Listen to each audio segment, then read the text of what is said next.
Good evening, everyone. Welcome. Thank you very much for coming tonight. My name is Lori Anderson, and I'm a professor in the Department of Botany and Microbiology here at Ohio Wesleyan. And I'm also co-director of the 2013 Sagan National Colloquium, along with my colleague, Dr. Craig Jackson, who's an associate professor in the Department of Mathematics. And I'd like to just give you a short history of the Sagan National Colloquium before we hear our distinguished speaker this evening.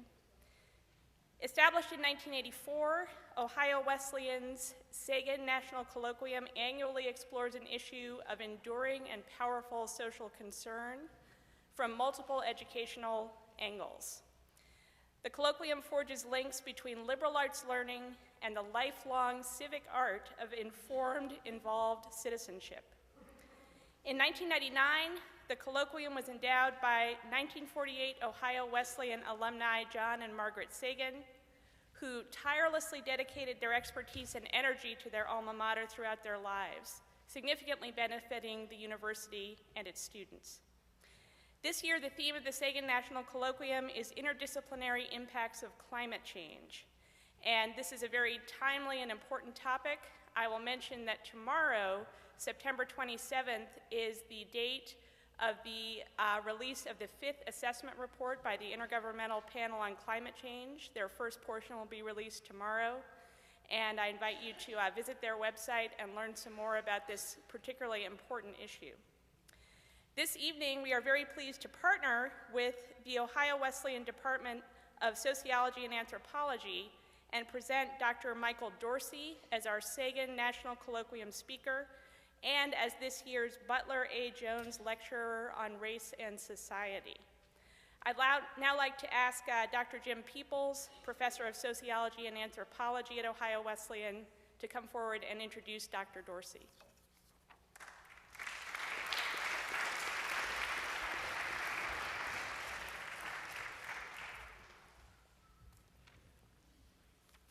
Good evening. Nice to see some familiar faces out there.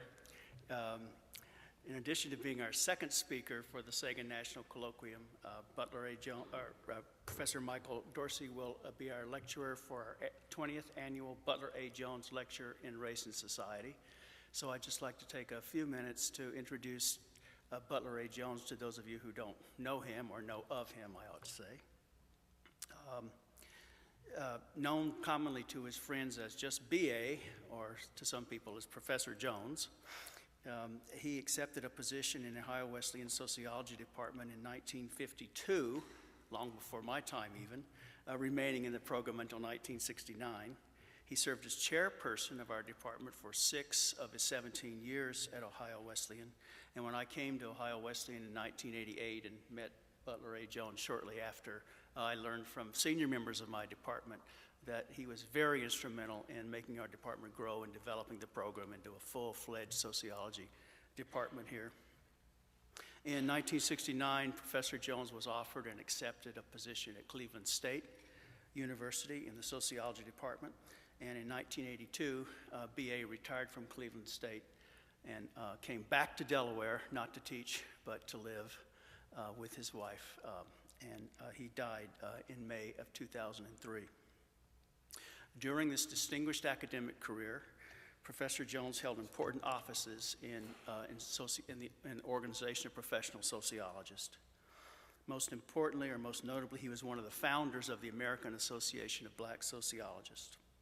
He submitted briefs to the Supreme Court, probably even more notable than that. He submitted briefs to the Supreme Court in cases concerning equal treatment under the law for all American citizens. And he worked with former U.S. Supreme Court Justice Thurgood Marshall, whom I'm sure you've all heard of, with civil rights cases. And these are just some of the many extra academic activities for which Professor Jones is known and for which he's so well respected and remembered at Cleveland State as well as here at Ohio Wesleyan. Until he passed, B.A. attended every last one of these lectures, all 17 or 18 of them in his honor, actually about 15. He had severe difficulties with walking and moving, and his health was was quite seriously compromised in his later years. His mind, however, remained sharp right up until his death.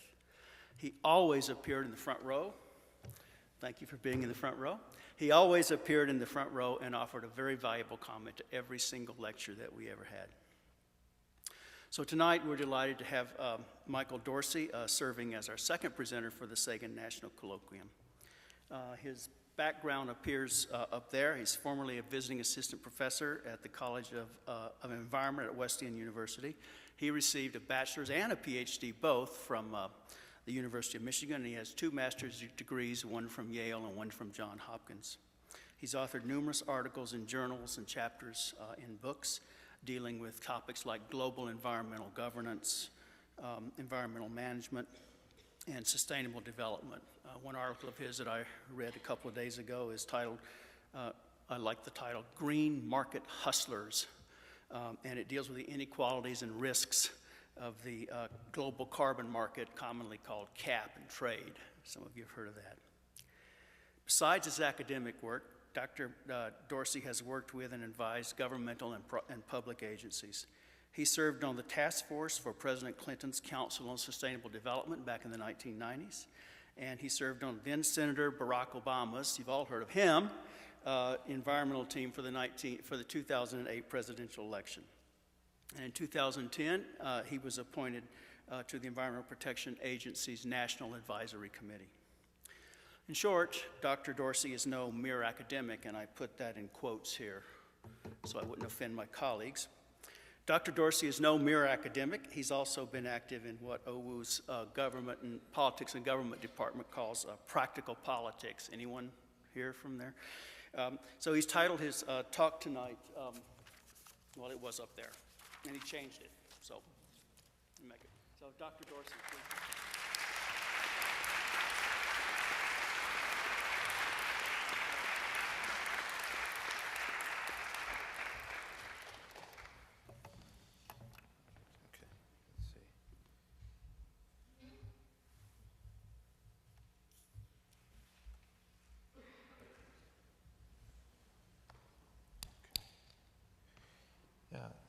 Thank you all so much. Thank you for having me. Thank you for that overly glamorous introduction, Professor Peoples. They say that your power is inversely proportional to the length of your introduction. Hence why they say the president.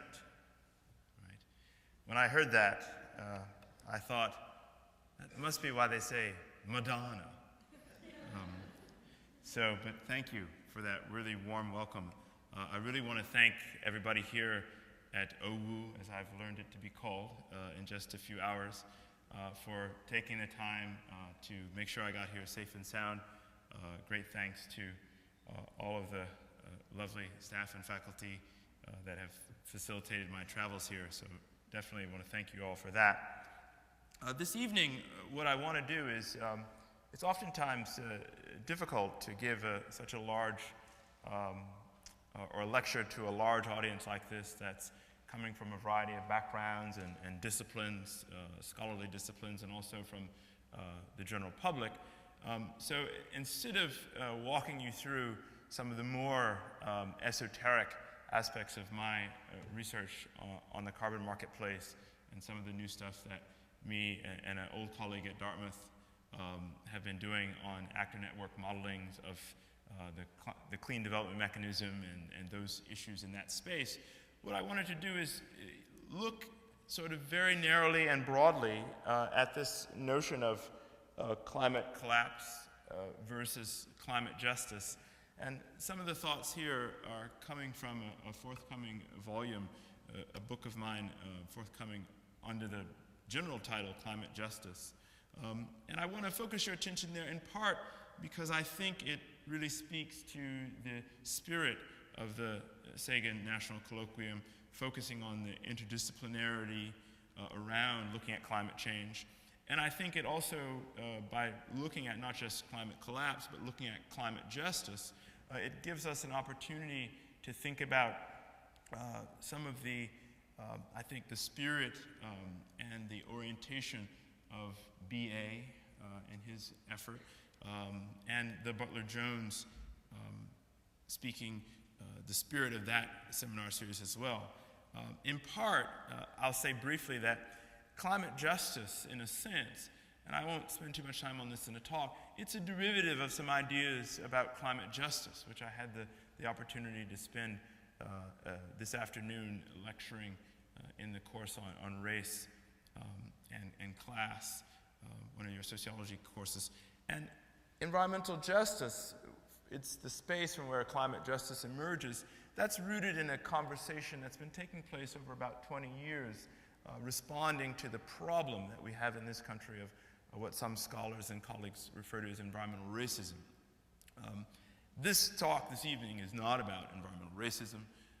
It's not really about climate justice, or rather it's not really about environmental justice per se, but I do want to focus your attention on the ideas of climate justice, and I want to take you to some of the institutions, some of the individuals, some of the social movements that are moving a conversation, a national conversation, an international conversation about what climate justice might look like, what it might look like particularly in response to the unfolding climate crisis that I think is pretty much upon us. And so essentially, I just have a few objectives just to sort of focus our attention.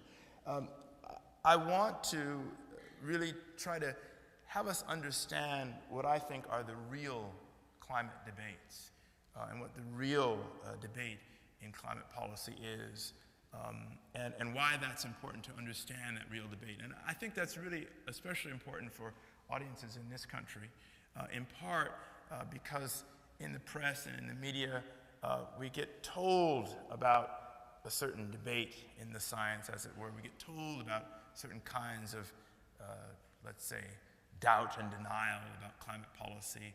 But I don't think we get told often enough what the real debates are. And I want to put your attention square in what I think are the real debates. To that extent, I want to shift out of that conversation of those real debates and let us peer briefly, given the time that we have, into what constitutes not climate justice, we'll get to that at the end, but what are some of the contours of climate injustice? What constitutes climate injustice?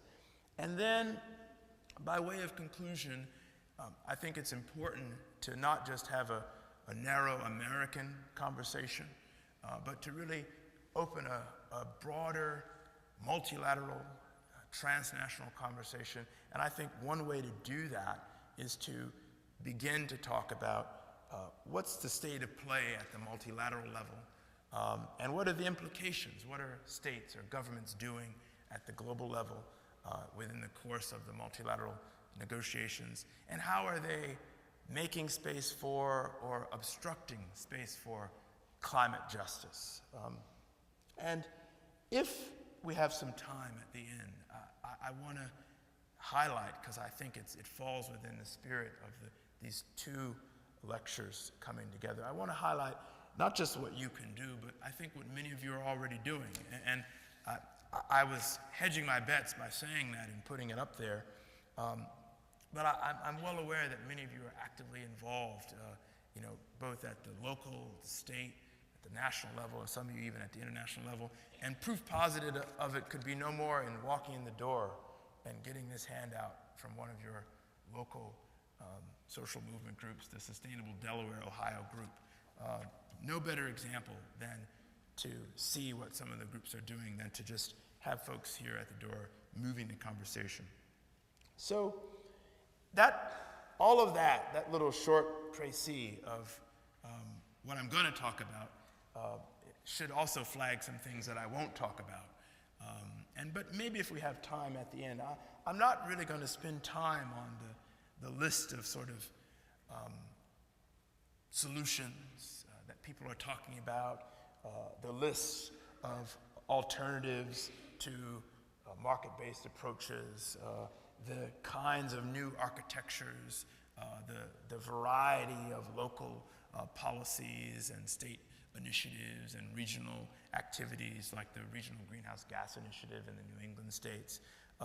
Those are all things that, and I flagged this list. This list could be much longer. We could have slide after slide of what are the sort of various responses that people are engaged in. I flagged that to simply show you that there is a tremendous amount of activity happening at a variety of levels, responding to this problem. But those are a lot of things that I'm not really going to spend time talking on. I may briefly come back to some of them at the end. So then, what's the debate that we're most familiar with? I think it's characterized by this, and hopefully this will work.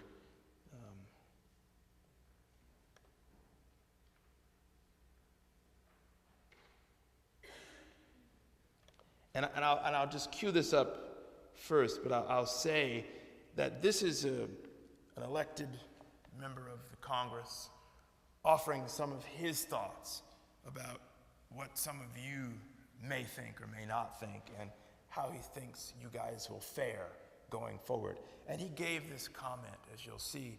It was during the close, not of the most recent round of international negotiations, but of the round before last, which was in South Africa. So just let's listen in to what one of our esteemed elected officials thinks about some of the activities that you all are engaged in. Pelosi came to Copenhagen. Republican Senator James Inhofe of Oklahoma recorded a video message that was aired at a press conference of climate change deniers here at the summit on Wednesday. Hi, I'm Senator Jim Inhofe, a Republican senator from Oklahoma. Today I'm happy to bring you the good news about the complete collapse of the global warming movement and the failure of the Kyoto process as world leaders meet for the United Nations Global Warming Conference in Durban, South Africa. For the past decade, I've been the leader in the United States Senate standing up against global warming alarmism and cap and trade, which would have been the largest tax increase in the history of America. This victory is especially important today as families in America and around the world continue to face really tough economic times, and tossing out any remote possibility of a UN global warming treaty is one of the most important things we can do for the economy. I'm making this announcement from Washington, D.C., where I'm confident that the only person left talking about global warming is me. The message from Washington to the UN delegates in South Africa is this. This week could not be any clearer. You are being ignored. That was Senator Inhofe of Oklahoma talking about celebrating the nail. So you get a sense of one particular view from an elected official. Any of you concerned about climate, you're sort of bordering on the lunatic fringe, and at best, you're being ignored if you're interested in that. That, I think, is one kind of debate that more or less typifies the denialist debate that we have in this country.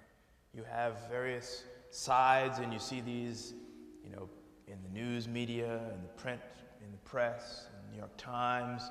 You see it and hear it on the radio. You see it sometimes like on TV shows like Democracy Now!, where one side positions himself and basically makes a case that there's no such thing as climate change. That's part of some lunatic conspiracy or fringe element, and goes on variously about who those of you who may think otherwise are wrong for various reasons, and they bring forth sometimes their science. That's the sort of lay debate that's, for better or for worse, out there in this country. It's a debate that the early scientists, when they were putting together the United Nations Framework Convention on Climate Change 20 years ago, on the road to the United Nations Conference on Environment and Development, and then afterwards, a few years later, when they were assembling the Kyoto Protocol, it's really a debate that back then they didn't anticipate.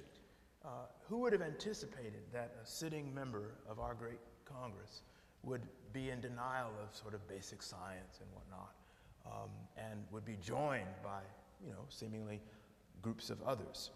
I don't want to spend or waste time getting into the denial debate. There may be somebody in the audience that wants to have that in the Q&A. We can certainly have it. But what I want to do is point your attention, because I would assume some of you are here not because you're lost in that debate, but because you're wondering about other debates. I want to point your attention to what I think are the two key debates that actually are happening tremendously in the scientific literature, both the physical science literature as well as the social science literature, that we actually have to have as citizens, as individuals, particularly as functioning citizens, particularly as active participants in a robust democratic experiment. And that's a debate about essentially two things. It's about how fast climate catastrophe or climate change is playing out. And I'll say that a lot of that debate, and not exclusively, but I'll say that the speed debate is happening a lot in the physical science, the science literature, as it were. And also about how uneven the problem will be, or is happening, how uneven the changing climate is playing out, and how that unevenness affects different communities in different ways. And that should be your tip-off. The unevenness is your tip-off to think about the idea of justice, the idea of inequality, the ideas of how we respond to this problem. I'll tell you that those two issues of the speed issue and the unevenness, or the nature of how unjust the climate problem will be, that's where we have to put more attention. Scientists are doing it to some extent, but that's actually the debate that we have to have in this country, because that debate around the speed of the problem and how uneven it'll be and what we have to do in response to that unevenness, that shapes how resources flow to communities that need them. That shapes how fast government agencies, whether at the federal level, at the state level, or below, or even globally at the international level, will respond to the crisis. That shapes many, many things that will be big struggles going forward, okay? So then let's take a look at the first part of the real debate, how fast. There's too much data to show you, so I've taken some snapshots of the speed issue to just give you a sense of this from the literature. When you look at and you ask scientists and you turn to sort of some of the leading research institutes, the growing kind of concern, and I could put several slides that echo this over and over again, but in general, this problem is way ahead of what we thought it would be 10 years ago, and certainly 2 decades ago, and absolutely 3 decades ago. And I marked those periods, a decade ago, 20 years ago, and 3 decades ago, in part because those more or less correspond to the big institutional pushes. So 30 years ago, essentially 10 years before the United Nations Conference on Environment and Development in Rio, that's when the United Nations Environment Program and the World Meteorological Organization, that's more or less about the time when they were putting out the early Intergovernmental Panel on Climate Change reports, right? They'd put that entity together in the 70s and were beginning to put out those initial reports in the mid to late 80s. 20 years ago is when we get the United Nations Framework Convention on Climate Change Agreement. That's when countries come together on the road to the Rio talks in 1992. They come out of that with this framework agreement. The science back then, 20, 30 years ago, just the simple computing power that we had back then. We've got more computing power in watches and in cell phones right now than we had back then in very large computers. So that should sort of give you some perspective on what we were able to think about 20, 30 years ago. Fast forward, we get people saying that the problem is happening at rates that we didn't anticipate back then. what does it look like? Let's take one example. I said I'm going to give you some snapshots. Let's look at Arctic ice. The Arctic ice has been changing in a variety of ways. And I flag this because the story here is a complex one. Science still coming in. But a couple key things stand out. You've got the loss of overall area of ice, which we see reflected here in terms of actually not just the total area. This is the Arctic overall, all colored in a gradient color here. But what we have here is the darker color is older ice, right? So we're losing ice in the Arctic, but we're also losing the older ice, right? The older ice that's more structurally sound, right? So we've got this issue of the overall extent of the ice is shrinking, but then the older, more structurally sound ice is also shrinking much faster than anticipated. And this is the ice extent maps here, and we see over time where the square mile area of ice is shrinking. Surprising stuff. There's not time to do the video. I'll leave you with these slides, and for those that are really curious about this, there's a lot of notes and references in each of the slides that you can look at. This data is new data. We weren't expected to see these drops in Arctic ice extent at the rates that we've been seeing them. Just one snapshot. Let's shift from ice to looking at the high seas. Now, what's interesting here is a lot of variables coming together also at the same time. We hear sort of in the lay press and in the lay media about sea levels will rise. What's really interesting is when we look, and apologies that this is a bit blurred here, this graph, is that the graph here represents the various projections, the estimates that were being made by scientists, particularly the different scientists working within the Intergovernmental Panel on Climate Change in the different working groups. And basically their projections are forecast about how sea level will rise, the centimeter changes in sea levels through time over the course of the coming century. What's really been interesting is that folks at the Jet Propulsion Lab have seen not just sea level inching up, but the speed at which it's been inching up has been faster than they anticipated 10, 15, 20 years ago.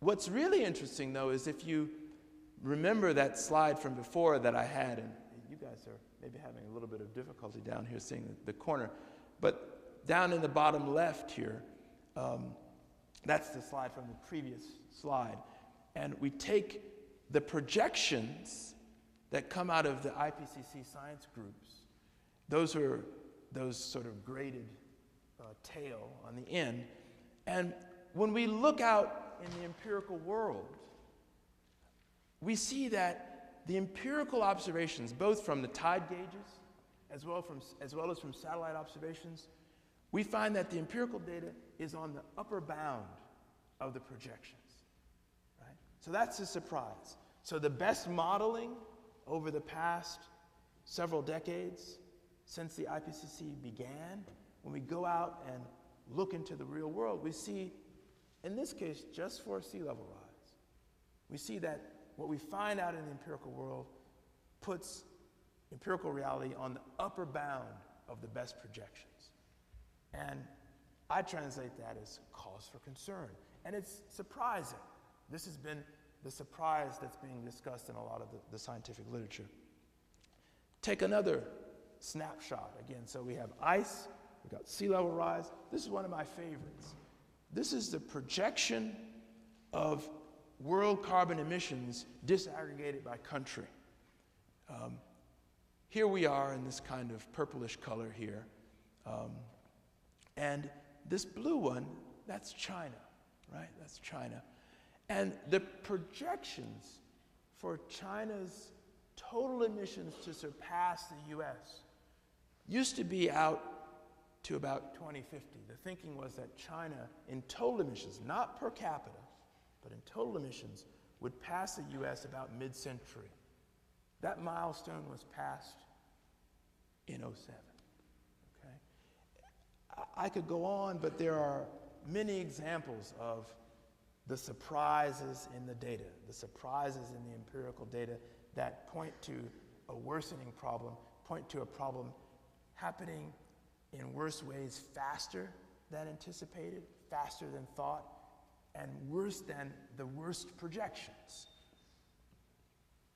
We look at last year, the data's not in on this year, we're not quite done with it. A year of extremes. And too many to name here. This is a slide from some colleagues at the World Resources Institute that tracks basically monthly extreme weather events, right, across 2012.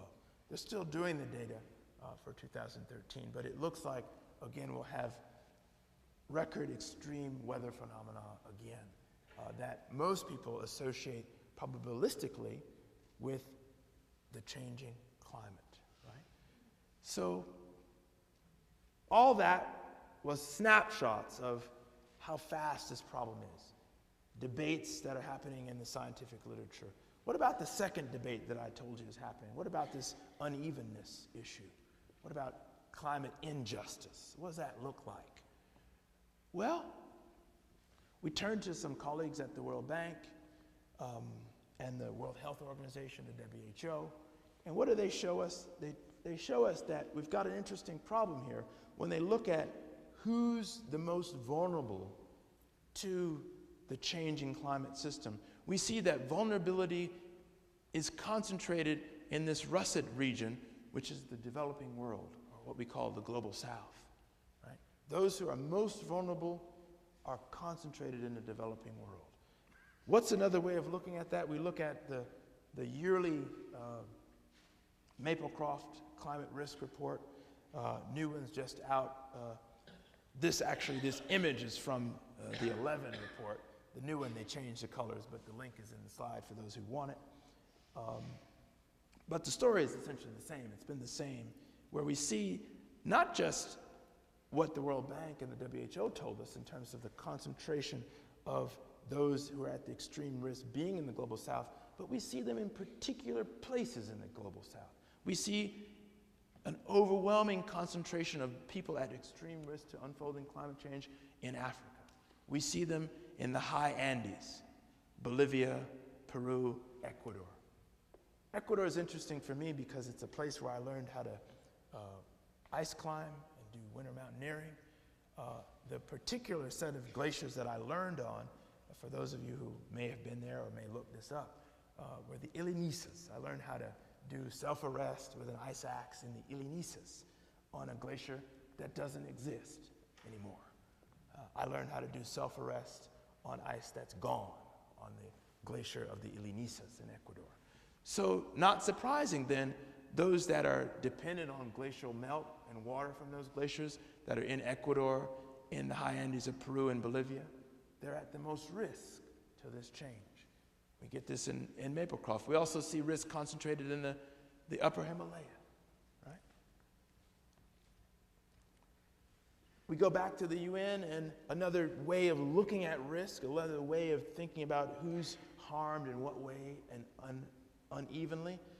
A controversial report that former Secretary General Anand led to look at the climate change-related deaths. The rub here is that we see the bulk of deaths attributed to climate change highly concentrated in sub-Saharan Africa. Right? Some controversy over this report. Some say that the report was too conservative. The point here, again, is that the fallout is particular, it's uneven, and it's concentrated in certain areas of the world, in this case, sub-Saharan Africa. What about regionally? That's the global story. What's the nature of the unevenness on the regional level? And I'll share with you some slides from some colleagues that I work with, particularly in the Pacific Islands. Some of you who are watching that slide loop know or may have looked up. I was a co-founding member of Islands First, which is a group that basically provides technical capacity and negotiators some lawyers, but environmental policy experts, to small island country missions to the UN. Most people think the UN is this nice, even organization where all the countries are represented evenly. But what little do we know that some of the smaller countries have UN missions that look about half the size of your kitchen. And I always say this to some of my students, and some that have worked with those missions, when they go there, they say, actually, it was a quarter the size of my kitchen. So those countries don't have staff. Sometimes it's very common. I work with Palau in particular, been working very closely with Palau, the Palau mission to the UN. The Palau mission is one ambassador and a part-time administrator. It's very difficult to even attend meetings when it's just you and a part-time person. So we provide capacity to these missions. And one of the things that many of these countries, particularly the small island developing states in the Pacific, have been concerned about is climate refugees. And this is an interesting story too. It has a speed component as well as an unevenness or justice component. Around 2000, and particularly coming out of Rio, 1992, Australia in particular was somewhat receptive to having a conversation with small island countries in the region, because the relationship that Australia has to a lot of the Pacific small islands is quite similar to our relationship to Mexico. There's a lot of migrant labor that comes from Micronesia, from Palau, from Tokelau, from Nauru, from many of the small islands. People go seasonally to Australia, New Zealand. They do a lot of work. They come back home. They repatriate funds. So there's a sort of a political and a kindred relationship between Australia and those islands. 20 years ago, the Australians were receptive to having a conversation about relocating islanders to Australia when the threat of the displacement of islanders was more theoretical. It's more theoretical because this problem wasn't playing out 20 years ago like it is now. But as the problem has gotten more real, and the stereotype that you all get on TV is that the islands will disappear off the face of the earth, they'll drown, they'll be flooded out. But long before they're flooded, they have to deal with things like running out of fresh water, which is constantly on the mind of the ambassador of Palau, ambassador of Federated States of Micronesia. So there are real problems that they're dealing with now. And fast forward from 1992, when Australia was receptive to the conversation, to the present, they're quite resistant now. Australians themselves, for those who've been following it, they haven't been immune to climate change. They're dealing with one of the longest droughts in their own history, right? And depending on who you ask down there, you get, it's a 50-year drought, it's a 100-year drought, arguments over the extent of it, but they're dealing with their own crisis. And so now the conversation that they're having with islands is, well, we don't know if we'll let all of you relocate, and we need to come up with a quota system, a few dozen per year from each of these islands if you're going to relocate. But it's a real issue right now in the region where countries are talking about resettling and actively seeking out places. The example here of Papua New Guinea, engaged in relocating islanders from different atolls in the country to other atolls. Very difficult in Papua New Guinea because some of the parts of Papua New Guinea have been seeing some of the longest standing, not quite, I won't go as far as saying civil war, but conflict on some of the islands. So it's hard to move people around when they're already having other problems.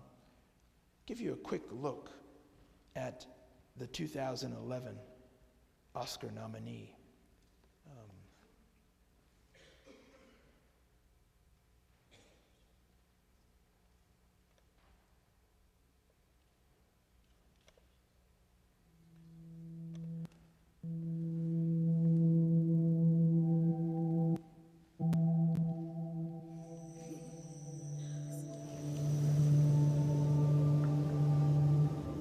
Solwara emi mama belum ipla em selalu kau timi pla. Na tu solwara ko kelong bagarat em island belum ipla tu. Sem yemino lap sabe Hamasia behind island bising. Namu pla people blokat recibo klo train painem haplo bostap.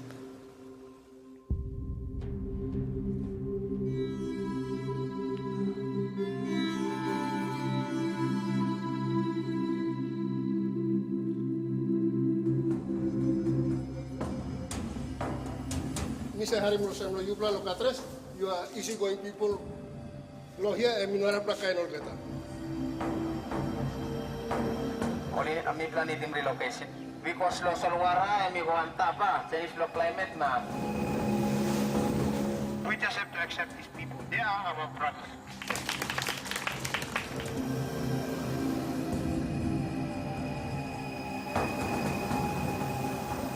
At the rate emi woklong gono island woklong sink, and by island sink pass or man by die pass lo hangire. Money man by die pass lo hangire. I don't want this to happen to my people.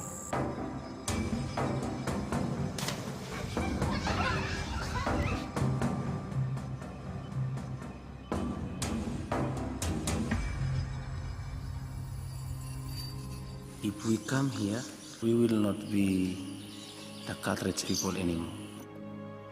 Most of our culture will have to live in memory. If everybody moves, I think I'll be the last man to put my feet on the island before moving away.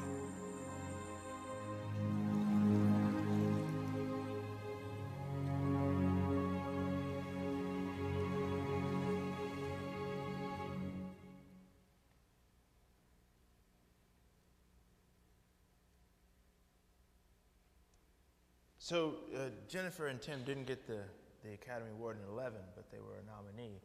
So you get a sense of some of the issues just in the case of the Cataract, which is part of Papua New Guinea, and the difficulties of being able to negotiate, and their negotiation is really internal to Papua New Guinea, relocating people out of the Cataracts to other places in Papua New Guinea where land conflicts are quite shape the political economy of Papua New Guinea in various ways. You probably saw, or maybe some of you saw, Island President, show of hands, Island President, a few of you. I see some hands down front, they're dedicated. But making the case of President Nasheed to not really, the movie was more about Nasheed's battle to put the international community's attention seriously on climate change, particularly in the multilateral negotiations. The movie doesn't get so much into the problems that the Maldives face, but they too are grappling with the issues of relocating the population, thinking about the early onset problems of problems with fresh water, problems with the encroaching seas, etc. You get a sense then that the climate refugee issue, it's not only something that has been playing out over the past decade, 2 decades, 3 decades, and worsening, but it's one that's right square in the middle of some of the multilateral negotiations. And Palau in particular has been leading an effort through the Small Island Developing States, or the SIDS group, which is a collection of countries that work together in the UN context, as well as with the AOSIS group, or the Association of Small Island States, 50-odd small island countries working together as a bloc and joining forces in negotiating in the UN. And one of the things that they were trying to get the UN to do is they were trying to get last year the General Assembly to ask the International Court of Justice in The Hague to examine climate change. And they were scheduled to have a vote on the issue a year ago, November, this coming November. But surprise, surprise, which country scuppered the vote? Any guesses? I heard it out there. Yes, right. The US was instrumental in making sure that the General Assembly would not have an open forum to discuss whether or not the World Court should simply look at this issue, right? So real challenges here about how international bodies respond to this problem, how they're addressing it, but real serious issues. What about in our backyard? And briefly here, some colleagues and I have been looking at the issue of environmental justice, and particularly looking at climate change and how it plays out unevenly in the US. Rachel Morella-Frosch and Manuel Pastor at UC Berkeley and USC, University of Southern California, respectively, have basically made the case that the unfolding climate crisis plays out disproportionately in communities in the U.S. People that are poor, that are less well off, they're harmed first and most from the climate crisis as it plays out. And that happens in a variety of ways. You can think back to whether it's the hurricanes Katrina and who was harmed first or most. By definition, to be poor doesn't just mean you fly less. It sometimes means you don't have a car to drive at all, not just drive less, right? So immediately you're presented with, how do I get out of the harm's way of catastrophic hurricane events? I don't know if I don't even own a car.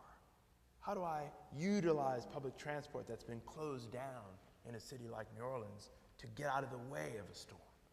So we find variously, and we can have a conversation about this, but depending on how you look at it, we see that those that are on the margins of society, those that are the least well off, poor, people of color in this country, they get harmed first and most by these problems. This is the Climate Gap report. It was 2009. The most recent stuff out of Rachel Shop, just a couple months ago, follow-up on Climate Gap. It's a new study that she put out that basically looks at the way in which minority neighborhoods have less shade cover for a variety of reasons. A really interesting study that I compel everyone to pull the study to take a look at. But the rub is essentially the same, that poor neighborhoods fare worse off as the temperature rises. They fare worse off in terms of dealing and getting access to resources. They don't get those resources first. We saw that play out tremendously when the very mild hurricane came to New York, just the other year. So again, the story, unevenness playing out globally, regionally, domestically. What's happening, though, at the multilateral level by way of almost conclusion? What's going on? Well, we have this state process here beginning in the early 90s where we create the United Nations Framework Convention on Climate Change. That process produces the Kyoto Protocol, comes along and towards the end of the 90s, 97. And we've had a set of serial negotiations. What do they put out as a sort of core approach? And I was tickled to see that one of your coming guests is a colleague that I've been having sort of a debate with, Bob Stavens at Harvard, and who's an advocate of this core solution, that basically the Kyoto Protocol makes a case that we should utilize what they call flexible mechanisms, or the market approach to solving this problem. This is an approach that has been some degree of debate on. Myself and other colleagues have been somewhat skeptical of the viability of this approach for a variety of reasons. The idea, though, is that we'll use the market essentially to reduce the cost of those at what we call the commanding heights of the economy. If we utilize the market, so goes the theory, then the large industries, they can approach the market in a way where the changes that they'll have to make in terms of new technologies, they can gradually phase those changes in, and the cost of doing so will be less by using that approach. That's the sort of the way the theory is presented. But what's been happening, if we look out over time, we see that where we have the world's largest market approach in the European Union Emissions Trading Scheme, we see that just a few years ago, that market system hasn't been working. We see Katarina Stepna telling this in 2007. Just a few months ago, what was the status of the market here? A sense that it's been walking on one leg. Well, why? Well, because the past year has seen the lowest carbon price for a ton of carbon since the market turned on 5 years before. What else has been happening? We've seen the price slump down to not quite zero in the world's largest carbon marketplace, the European Union Emissions Trading Scheme, but we've seen it collapse And essentially, that collapsed, the very low price of a ton of carbon, hovering just above a couple of dollars US, a few euros. That price basically has reduced the incentive. When the carbon price is so low, companies don't have the incentive to invest in technologies. They can simply wait. But we also have other problems. Other than the collapsed market, we have the problem of fraud and corruption in the marketplace. And we don't have enough time to look at this video, but a new movie just came out in the Netherlands, or rather, excuse me, in Denmark, made by some Dutch filmmakers, looking at the new fraud in the marketplace and what that means for the overall market. That fraud and that problem of the lack of governance in the marketplace, that's actually something that I've been looking at in my research. And this comment here comes from Interpol because just in August, they came out with their new carbon fraud report, where they've been basically looking at this problem of fraud and corruption in the world's largest carbon marketplace. Well, if not the market, well, what's the state been doing? The state has, again, been engaged in these serial negotiations. What's the sort of been the outcome of those negotiations? Well, the short way of talking about this, and it's a larger, more complicated story, but the quick précis is that right now we're on course to essentially negotiate what countries refer to as the Durban Platform. They put that together at the Durban talks in South Africa the year before last, and it was essentially a skeleton agreement that they committed to resolving by 2015 that would essentially spell out the next set of reductions for the second phase of the Kyoto Protocol. So essentially, they put the Kyoto Protocol on ice for 3.5 years, with the hopes that by 2015, at the talks in Paris, that they'll have a new mandate for what countries should do in terms of reducing their emissions. So in a sense, what's the state doing? Right now, they're kind of holding out and trying to figure out what to do. What does it look like they're also doing? Well, they've this long list. One of the key rules of slides is never put a slide up that has print that's too small for the audience to read. And here I violated that rule. But the point here is to give you a sense of the institutions that are behind the multilateral process, that are essentially committing resources. Another way of slicing that slide is to cut it up in a kind of organogram and cut it into 3 camps. You've got multilateral or international institutions, you've got national institutions, and then you've got bilateral processes on the bottom that are trying to move resources primarily through a green climate fund, which just officially turned on in July of this year, committing the countries to put together $100 billion. That's the commitment that the Green Climate Fund has, to raise $100 billion to put towards climate.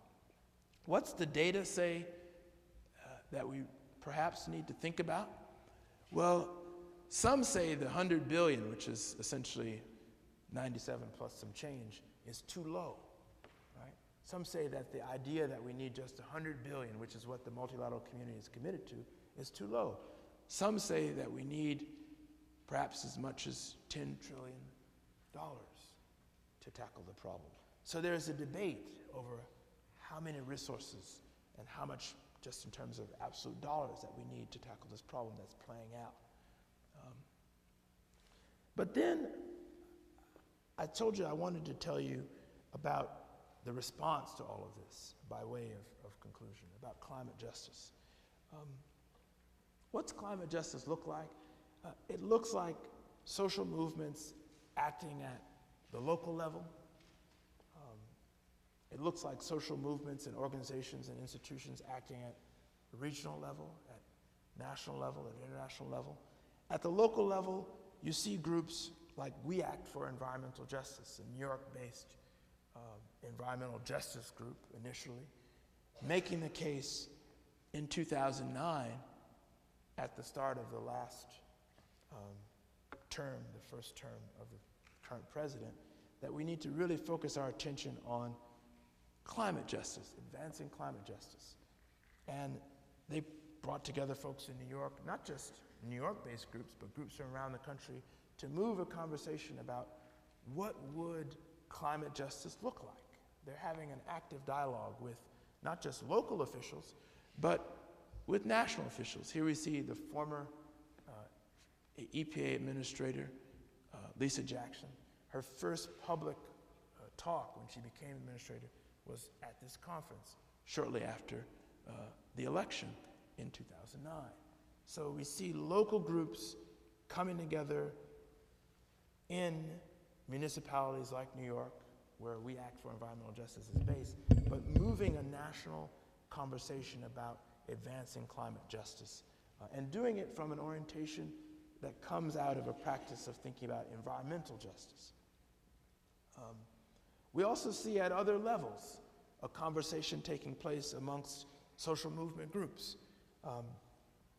Groups came together a few years ago in 2010 at the People's World Conference on Climate Change and Mother Earth Rights in Bolivia, where groups that were underneath the coalition of Climate Justice Now, a coalition of about 1,000 civil society organizations that have been variously involved both in the multilateral negotiations, but also in national conversations and dialogues and in local conversations and dialogues. They came together to talk about how can they advance a conversation to respond to the unfolding climate crisis, and how can they advance the idea of climate justice at the global level. So we see a tremendous amount of social movement activity, locally, nationally, globally. There's also a tremendous amount of activity amongst those of you, amongst your peers, amongst students. About half a dozen of you grilled me for an hour and a half, and I had fun today about my thoughts about how you could win the battle for your sustainability coordinator. Hopefully I didn't cause too much confusion and trouble, but I put this here because students like yourselves, people in your communities, are driving this conversation in ways that many of you already know, but it's important to flag that a lot of those municipal, local movements, regional movements, international movements have their roots in student-driven, not just campus groups, but student-driven ideas and passion and vision. Many of you may have heard Anjali Appadurai on the right give her impassioned plea at the talks in Durban, South Africa, the year before last. I won't roll the video, but I'll mention it to you because I think it's important to recognize the role of which students play. They've played a tremendous role in almost all social movements, civil rights movements, women's movements, environmental movement broadly. They're playing a role in making the case around climate justice in dynamic ways. So then, I told you at the outset, and we're almost done here, just a couple slides more, that I wasn't going to spend time talking about what to do. And I didn't really. I said I wasn't going to get into the Climate Rescue Fund, which is now called the Green Climate Fund, which is now turned on and has certain problems, which I just flagged for you. I'm not going to get into sort of ideas around ending oil, which some of you all might be involved in with, being led by the 350.org group, moving a moral conversation in this country to get us out of oil, and so forth and so on. What I will do is flag that what's happening vis-a-vis those that are trying to advance climate justice is taking place at a variety of scales, from the smallest local levels up through national and international levels. And it's putting attention, I think, across a variety of institutions and making the case that we can respond to this unfolding problem in a variety of ways. And that's where I'd like to leave us, with that thought that there is a tremendous amount of response to the problems of climate injustice. It's coming from a variety of points, both in this country at the lowest levels and at the highest levels. And it's being led not always like we would like to see it be led by elected officials and leaders, as they were, but a lot of the movement is being led by those of you sitting right in this room. And I would love to have a larger conversation with all of you. And thank you for inviting me.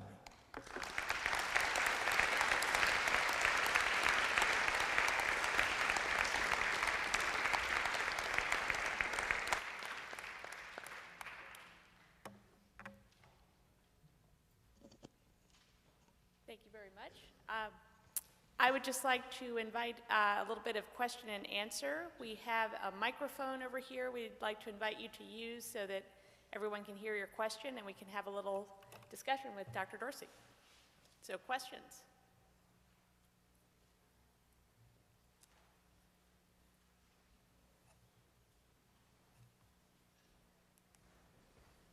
There must be some.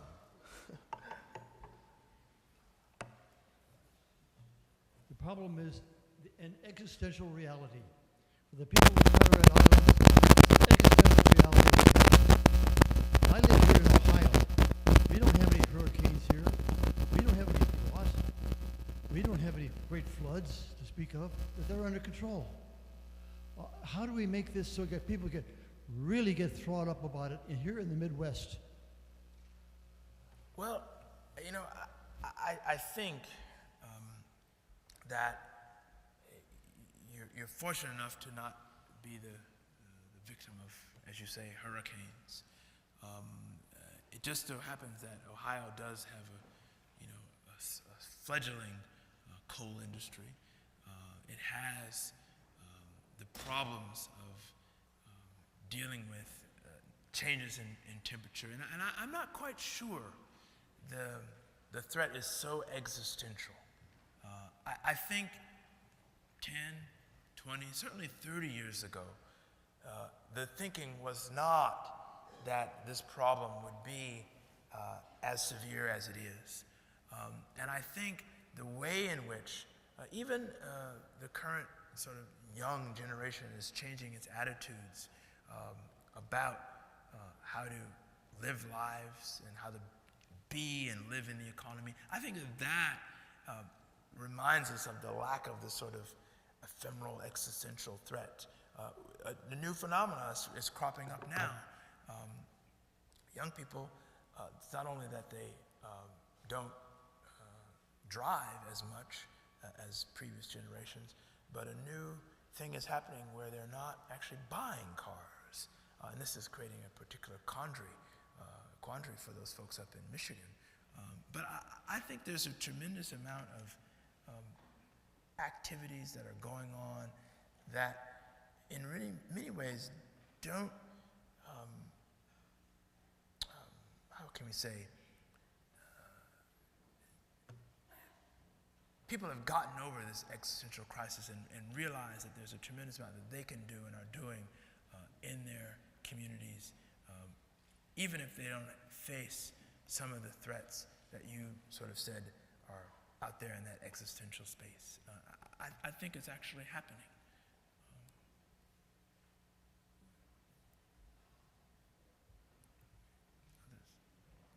Sure. You made mention of numbers of people dying as a result of climate change in places like Africa and South Asia. Could you describe some of those factors that are contributing to these large number of deaths? Yeah. So one of the things about unfolding climate change or the unfolding climate crisis is that it synergizes with existing problems, right? So where you have already poor infrastructure, whether it's in rural Africa or whether it's in Detroit or on the outskirts of Cleveland, not necessarily in Shaker Heights, right? Where you have poor infrastructure, and when you see whether it's weather phenomena or any kind of catastrophic event, those that lack the infrastructure to respond are oftentimes harmed worse. So what happens in places like rural Africa, where flash floods, for example, when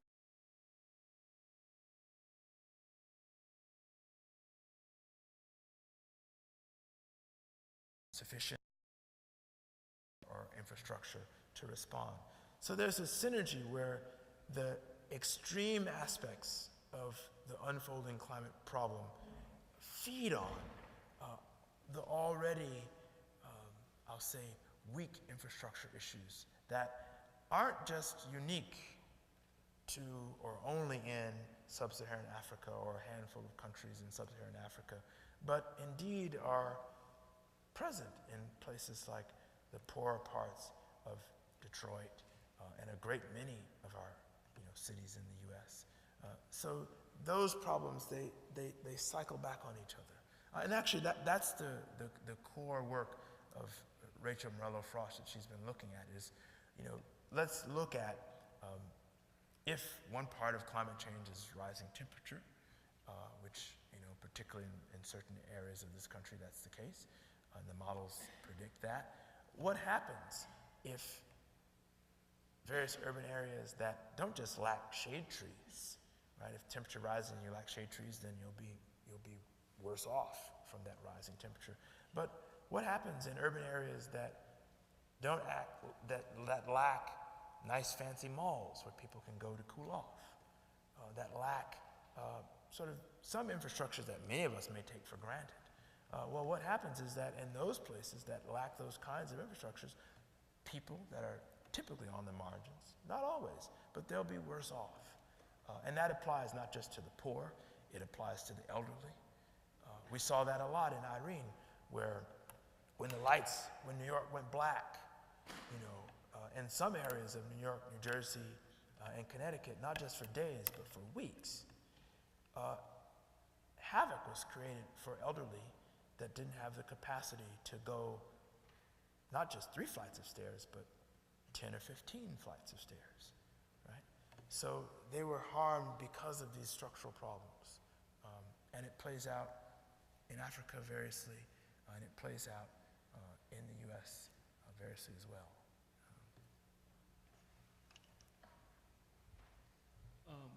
Yes, I have a question about when they actually purchase carbon, like in the big markets.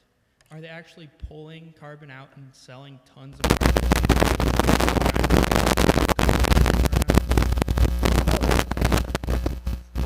The short answer of are there giant stockpiles of carbon laying around, I would say would be not technically. And this is actually something that Craig and I were talking about in the hallways earlier. In a sense, the carbon marketplace is a kind of,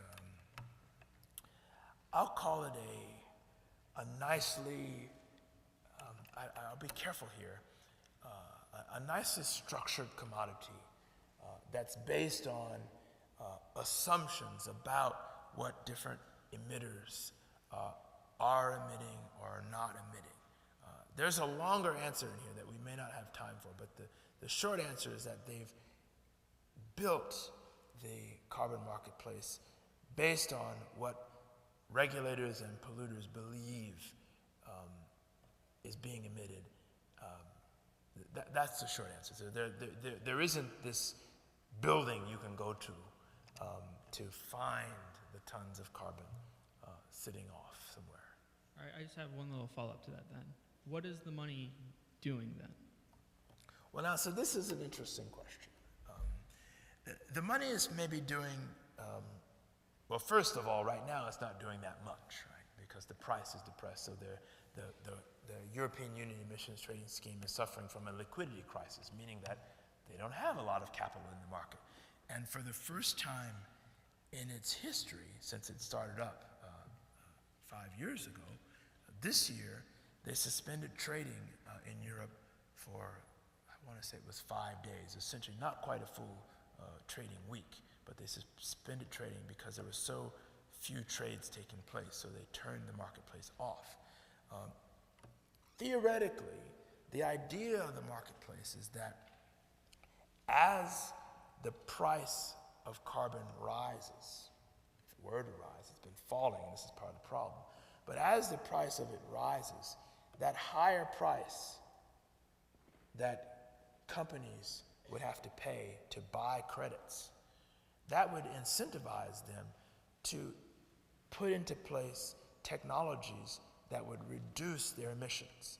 And what's happening here, this whole idea of cap and trade, and this is, I'll give you the cap and trade 101, is basically we can have a cap and trade system of anything. It's really helpful for things you want to reduce out of your life. You could have a cap and trade system of gummy bears if you felt that you needed to reduce your consumption of gummy bears, right? So you would set a limit of gummy bears that maybe you wanted to consume, 50 gummy bears. You would say, well, now the upper bound is 100 gummy bears. And through time, maybe quarterly or yearly, you reduce the amount of gummy bears you'd be allowed to consume through time. Now, if things worked, the price of gummy bears would correspondingly rise as the gummy bears got scarcer.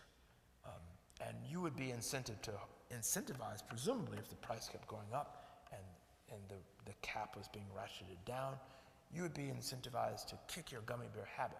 It sounds maybe sort of tongue-in-cheek to talk about a cap and trade system of gummy bears, but I'll tell you that, I'll just reiterate the point that you can use this cap and trade approach to reduce pretty much anything. And indeed, for those of you who are scholars of slavery, there may not be any in the room, but there may be some.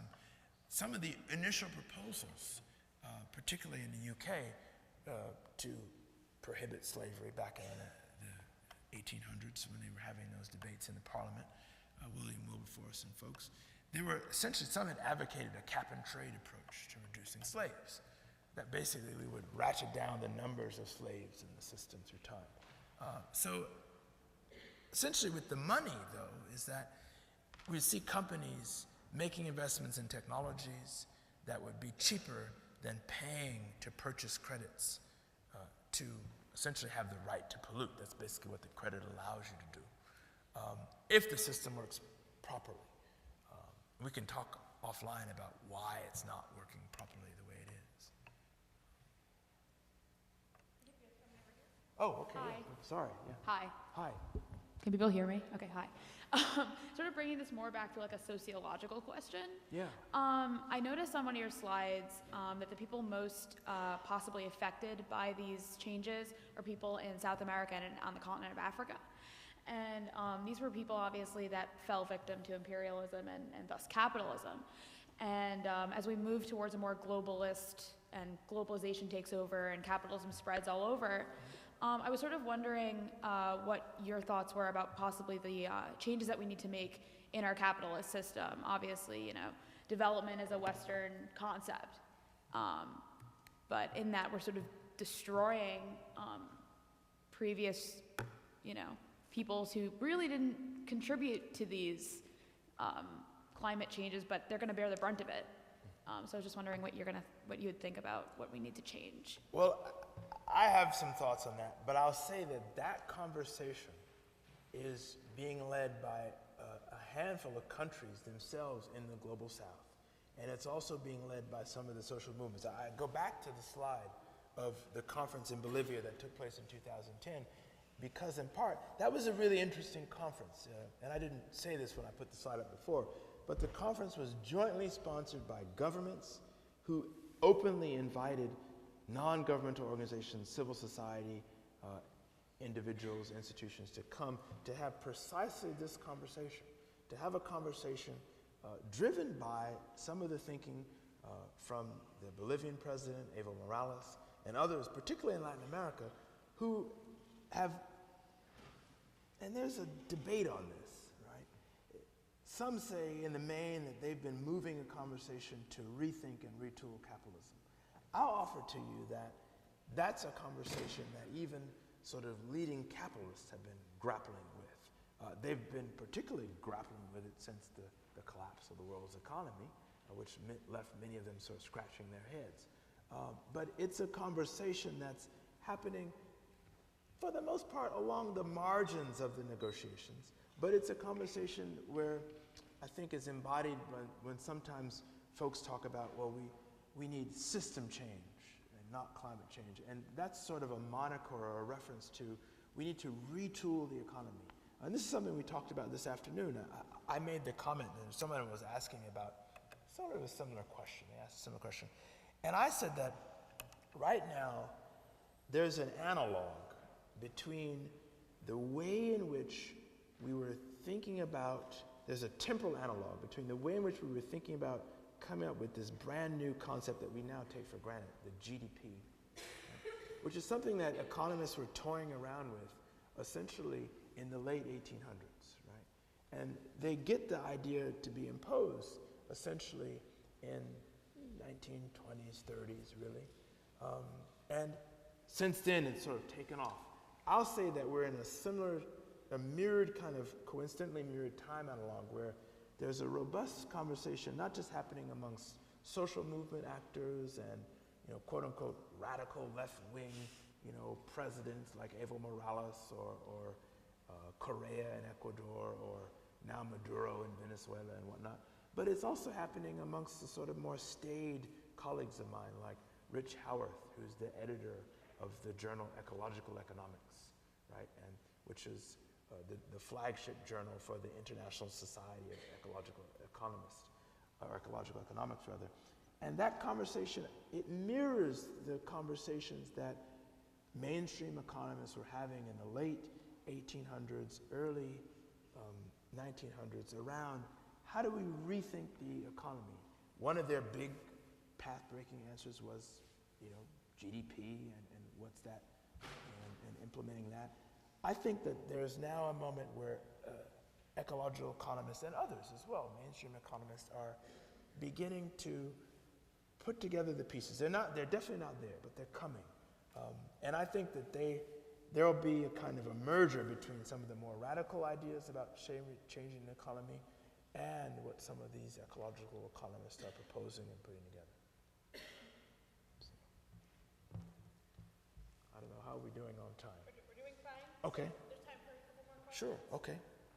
Tom Friedman had a good article in the New York Times last Sunday in which he discussed the role of drought that's impacted Egypt and Iran and some of these countries. And that's factored into that was the population explosion, the growing youth who don't have jobs, and the great stress on the climate, on the land. And that's the fact of the drought is contributing considerably to the upheaval we're seeing in the Middle East. And as Al-Qaeda and other radical groups move into that, that then eventually will have serious implications for us. Yeah. I couldn't agree more. I glimpsed that piece, you know, in the Times. I think one of the interesting untold stories about this, I could have put another debate up there. I chose the two that I'm writing about in the book because that's what I'm working on. But another really untold story that I think few people know about is that while you've had various iconic, you know, elected officials and others, you know, talking about denial and, you know, this denialist debate that you hear in the lay press, and even, you know, past presidents, initially, you know, former President Bush on the campaign trail was sort of saying, yes, I'll do something about climate, and when he came into office, he sort of backpedaled from that.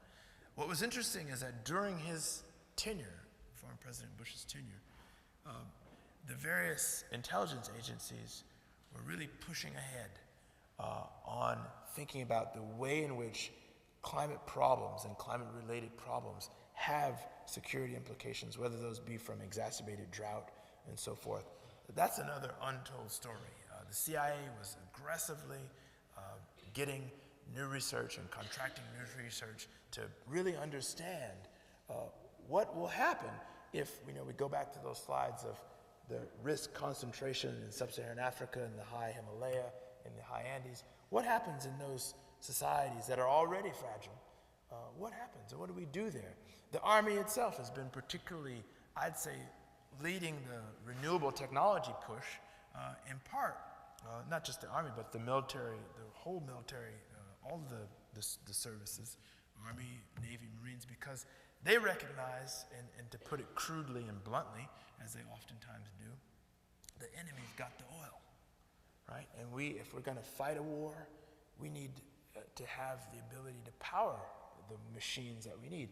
So they've been doing some of the most innovative work in renewables and in fuel cells and whatnot.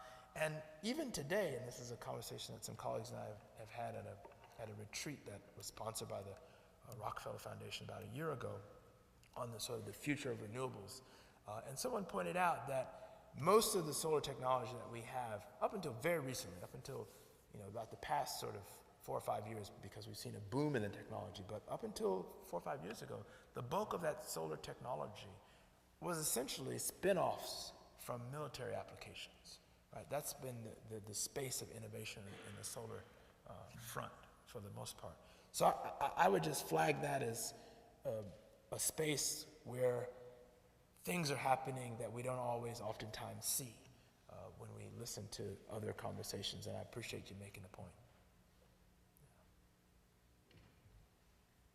Sure, we'll take both at once. Yeah. Or, I mean, we don't have to keep doing individually. I know, like in my one environmental studies class, we've been talking a lot about extensive agriculture, and I know that like a lot of the water goes towards like producing these crops, and also how we have extensive like livestock, and you said you like talking about carbon emissions. I was wondering if you had any like input on the future for the United States as far as these issues go, with like the carbon emissions that go along with raising these animals for like food sources and all the stuff that goes along with that. Okay, and then the next one, maybe we'll take them both. So as you mentioned in your lecture, all the developing countries actually got the most serious influences, but we have to admit that at the same time, they're actually producing the most carbon emission and the water pollution. So do you think there is any way to promote, to inspire all the developing countries people to pay more conscious on the environmental protection than just temporary economy profit? Or do you think this trend is actually unstoppable until the day they got developed enough to pay attention to, sit down, getting cooled down to pay attention to environment other than economy? Yeah, so briefly on the food question, and I would, I'm not a food or ag expert per se. I've done a little bit of dabbling and thinking about, more biodiversity than an ag biodiversity, just a bit. But I would direct you to, other folks that have done much more homework than I have on the sort of the changing nature of food. The short answer, or the short sort of response that I would say is that we know that as the climate changes, and is changing, and not necessarily exclusively warming all around the world, but changing in catastrophic ways, that it will and is having effects on major crops. I think what's really interesting about some of that work that's being led by folks like at the Food and Agriculture Organization and other places is that the types of surprises that are definitely in the physical science climate literature, when you go to conferences like the American Geophysical Union, and they're having these debates about ice and sea level rises, those surprises and those sort of, dare I say, those unknowns out there, those surprises are happening in that field as well, because there is a lot of uncertainty about the extent of the effects on major crops. So there's lots of things that are happening. I think also you have a response that's taking place, whether that's be, from social movements that are advocating for food sovereignty, and responding to the way in which commercial agriculture is shaping food policies. You have many sort of social movement responses and state level responses in the face of that.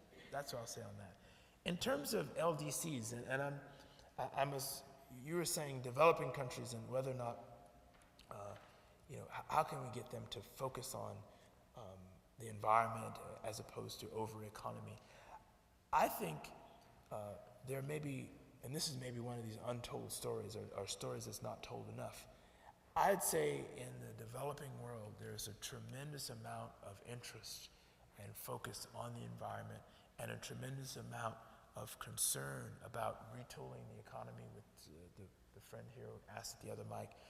And indeed, many of the developing countries are leading that sort of joint conversation of how do we focus on protecting the environment and retool the economy. And no better example than, again, not to keep pointing to it, but this is an example here of this conference in Bolivia and many, many others, too many really to name, of countries committing themselves to thinking about, in this case, the problem of unfolding climate change, but doing it from the vantage of saying that we need to rethink economic practices that are causing these problems in the first place.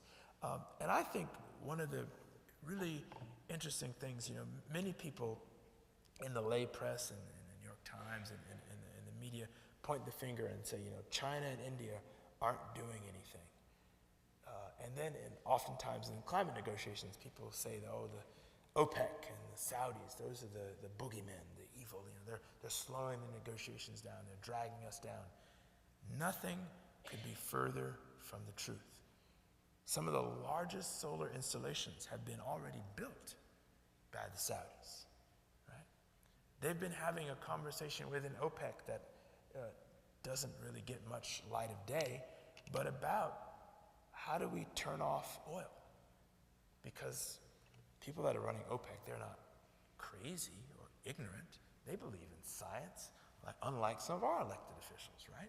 And since they do believe in science, and since they do think about these issues very seriously, they've been watching out of the corner of their eye the carbon price, recognizing that if it gets really high, that might have economic implications on their oil.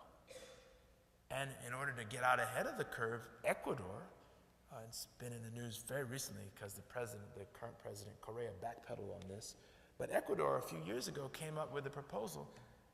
It's called the Yasuni Initiative. It was a sort of a trial balloon. Correa, the current president, he went to the talks, the climate talks, and he said, countries of the world, if you really want to stop climate change, you need to pay me not to pump oil. So here's the proposal I put before you. I'll take one of my oil blocks that I estimate is worth $6 billion. I'll put $3 billion of my own money on the table because I'm going to put my money where my mouth is. And I'll ask you, international community, to give me the other $3 billion because that's what I'll get out of it. I'll get $6 billion out of it if I pump it dry, based on what my economists are telling me. And if you all are serious and want to get out ahead of this problem, you all, rich countries, emitting countries, you'll put into this proposal. That was a real proposal. And before he announced it to the world, the Yasuni proposal, before he announced it, since Ecuador is a member of OPEC, he had to go to OPEC and say, hey, I want to do this. I want to make a real proposal, a concrete proposal, innovative proposal. So I would say that's one example. Now, of course, like presidents do and elected officials do, he just recently, about the past 2 weeks, he backpedaled from that. Two interesting things about the proposal and his backpedaling, very briefly. First, the proposal wasn't initially his. The proposal came from some economist and social movement people in Ecuador working initially with local movements, working at the ground, many of them students, okay? Then, now to keep him committed to the proposal because he just backed away from it, he said, look, I put this proposal out a few years ago and the international community didn't come up with the money. So it doesn't look like they're going to come up with, they came up with about $1 billion of the $3 billion request.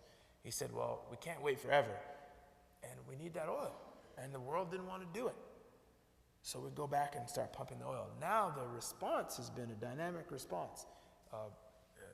I just signed on to, they had 100 scholar intellectuals sign on to a letter that we sent to the president. Social movements have been trying to hold him accountable.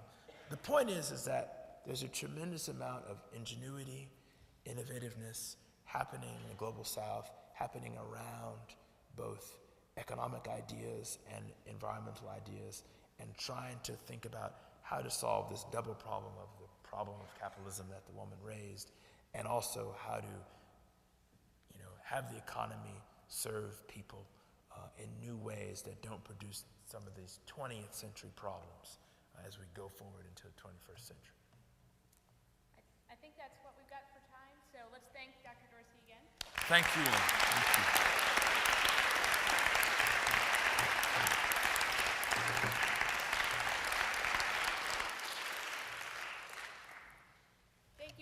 Thank you all very much for coming this evening, and remember that our next Sagan talk is October 2nd, Barry Lopez, followed by Robert Stavens on October 8th.